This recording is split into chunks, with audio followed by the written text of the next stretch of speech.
Shalom Aleichem, everyone. We're continuing here in Hachseik's learning of the Pele Yoetz, day number 166.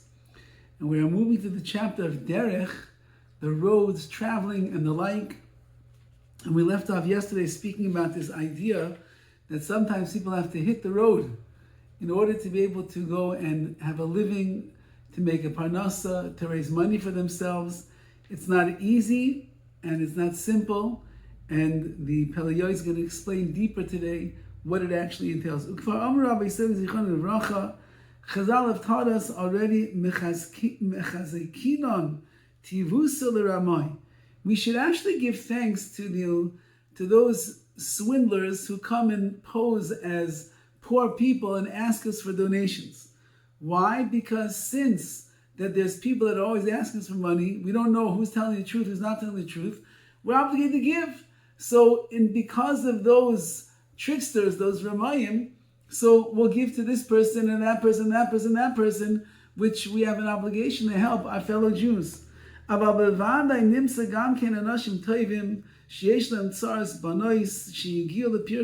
Certainly, amongst all the people that are coming and collecting, asking for tzedakah, you will find trustworthy, honest people, that they have tsars, they have difficulties in their life. For example, their daughters have come of age to get married, and they don't have the money that they need. And other people that will have, they have to pay their mortgage, they have to pay their rent, they have to pay food bills and put clothing on their children, things that are necessary. And there are certain people that are so destitute, they have absolutely nothing. And they're coming and they're asking. What could that person do who has nothing? What is he going to rely upon? Oh no, he has to go and turn towards other people to ask them for help. And he might not even have a choice. He has to go walking along the way, traveling from town to town. He'll have no rest. Especially in our times. Now this is again the Pele Yoetz going back over 100 years. So all the more so, the dowries cost a lot of money. And there's a lot of expenses when it comes to marrying off one's daughter. He's talking about over here. When a person comes to you and knocks on your door and he says, please help me. I can't marry off my daughter. What am I going to do? Have mercy and pity on him, and you should help him out. Help them, whatever you can do to be of support. Help them. It is going to be considered a great mitzvah that you are doing. So when people come and they're schlepping all the way from Eretz Yisrael and they're coming around the minyan every single morning and they've all got the same paper. My daughter is a kala. I already am living in debt from the last 3 chasanas, the weddings that I made. Please help me marry off. Says the Pele Yoetz, your heart should immediately have rachamim, have mercy, and you should try to help them whatever you could.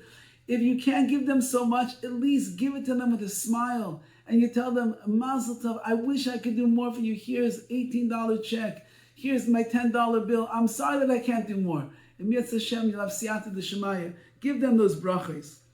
Says the Pele Yoetz, Aval da anka d'chayishinu ramoy.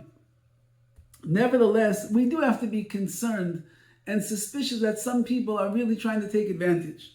And they bring their letter of approbation, they bring their letter of testimony from Rabbanim and the like that show that this is the person you can rely on him. He really is honest. He's a Talmid Chacham. He's this. He has going through tzaras. He needs. You should give them money. They bring you these letters, and it shows the names of great Rabbanim over there that are testifying that this person is really in dire straits the way that he says. However, what benefit does this letter really help? Shel Shevach, that they're getting praised by the rabbi that they're claiming it's from. The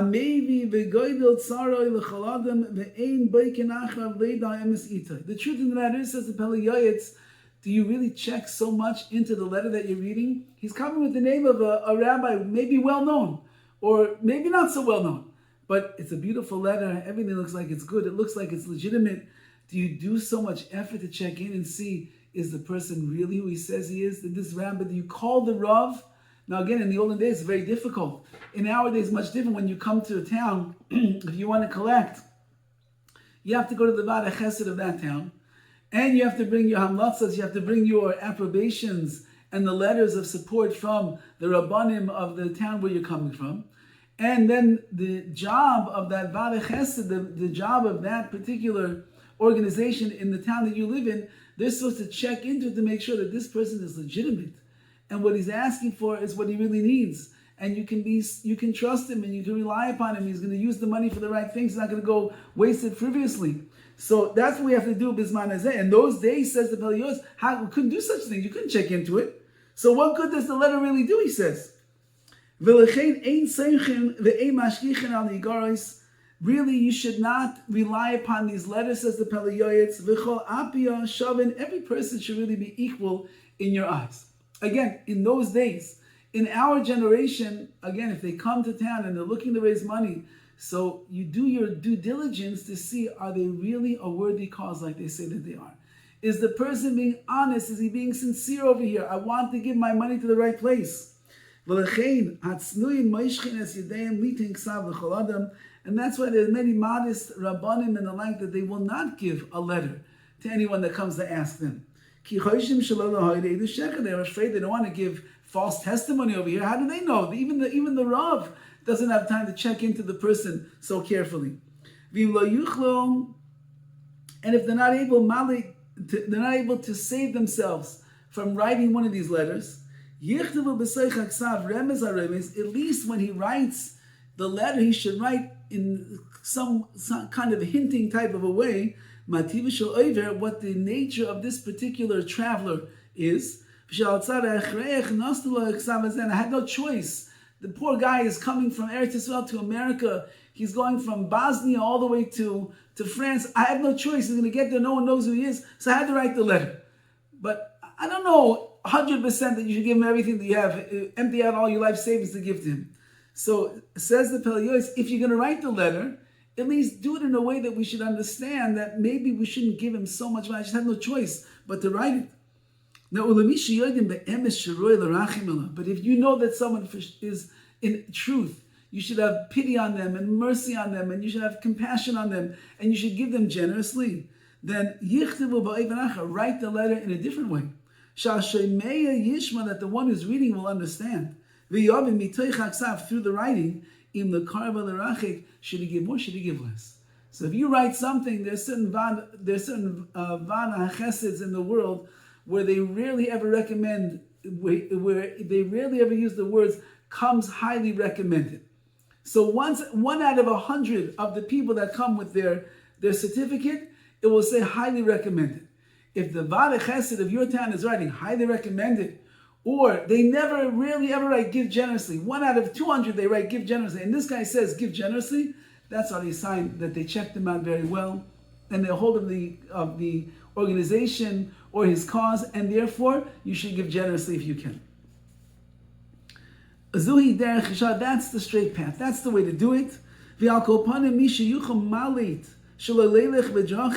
However, somebody, a poor man, or a person who's looking for parnasa, if he can rescue himself and not travel along the long roads that people do, and whether to gather, collect money for himself through tzedakah, or to do business, ashra v'ashrei chelko, fortunate is he, and fortunate is his portion.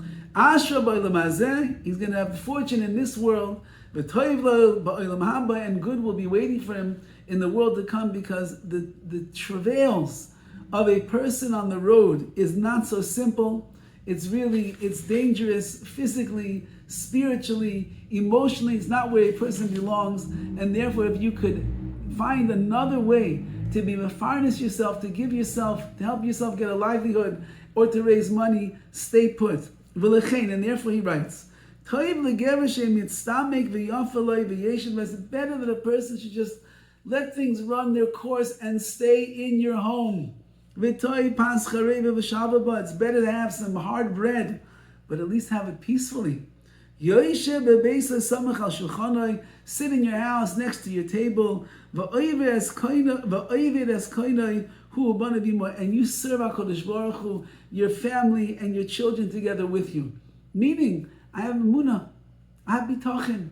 How am I going to make a living? We'll find a way to make a living exactly where I'm like. The Horowitz says famously, there was once a fellow that traveled on one side of the country all the way to the other, or he had to take a boat and he had to take a ship and sail the seas. And somebody asked him, what are you doing over here?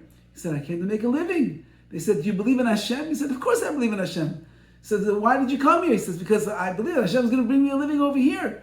If you believe in Hashem, they told him, then the same Hashem that can make you a living over here, He can help you make a living over there where you came from. Why do you have to travel so far?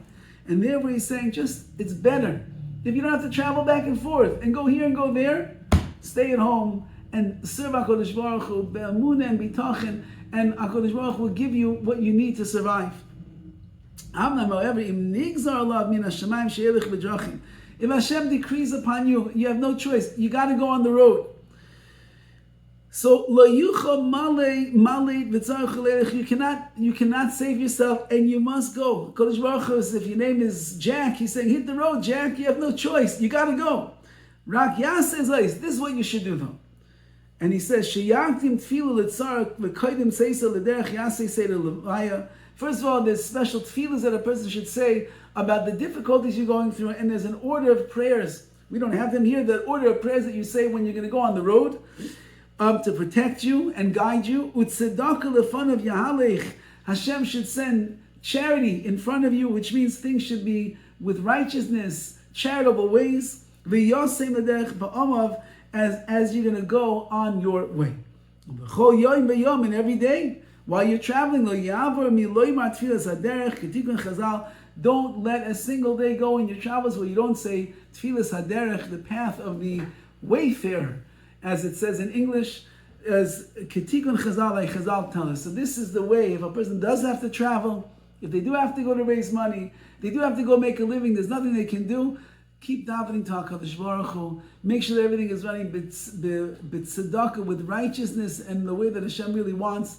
And in that zechus, in Yetz Hashem, you'll be protected physically, spiritually, and emotionally on the derech, on the roads that a person must travel down. All the best.